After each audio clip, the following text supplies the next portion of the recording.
আপনারা কিভাবে চিকিৎসা শুরু করেন যখন আপনারা ডায়াগনোসিস করতে পারেন যে কোনো একটি বিশেষ কারণে তার বন্ধ্যাত্ব তৈরি হয়েছে?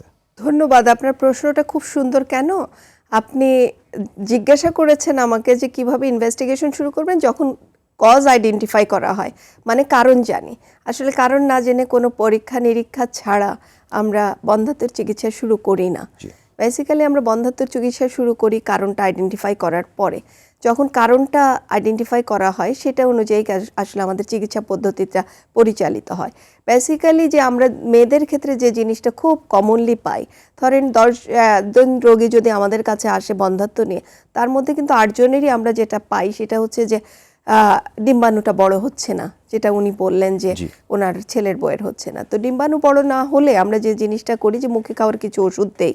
প্রথমত ওষুধ দিয়ে দেখি যে এটাতে যথেষ্ট পরিমাণে ডিম্বাণু বড় হচ্ছে কিনা। আমরা যখন ওষুধ স্টার্ট করি তখন কিছু ইনভেস্টিগেশনের মধ্যে দিয়ে যাই, যেমন ডিম্বাণু বড় হচ্ছে কিনা এটা দেখার জন্য কিছুদিন পরপরই কিন্তু আমরা আল্ট্রাসাউন্ড করি। কাজেই বন্ধ্যাত্ব চিকিৎসা কিন্তু একবার ওষুধ দিয়ে ছেড়ে দিলাম, উনি 6 মাস পরে আবার আসলো, এই সম্ভাবনা কম থাকে। সাধারণত মাসে 2-3 বার আসতে বলি। অনেক ক্ষেত্রে প্রথম মাসে ইনভেস্টিগেশন করার পরে হয়তো তারপরে 2-3 মাসের জন্য ছাড়ি। এই শুধুমাত্র মুখে খাওয়ার ওষুধে যদি না হয় সেই ক্ষেত্রে অনেক ক্ষেত্রে আমরা ইনজেকশন যাই এবং এটা দেওয়ার আগে অনেক সময়ই টিউব টেস্ট করে নেই। এটাতে না হলে ল্যাপারোস্কোপি বলে একটা ছোট অপারেশন আছে, যেটা শুধু অপারেশনই না, এটা যেমন আইডেন্টিফাই করে যে কারণটা কি বন্ধ্যাত্বের, সেই সাথে এইটার মাধ্যমে আমরা কিছু অপারেশনও করে ফেলতে পারি। যেমন ওভারিতে সিস্ট রয়েছে, চকলেট সিস্ট বা অন্য কোনো ধরনের সিস্ট, সেটা অপারেশন করতে পারি।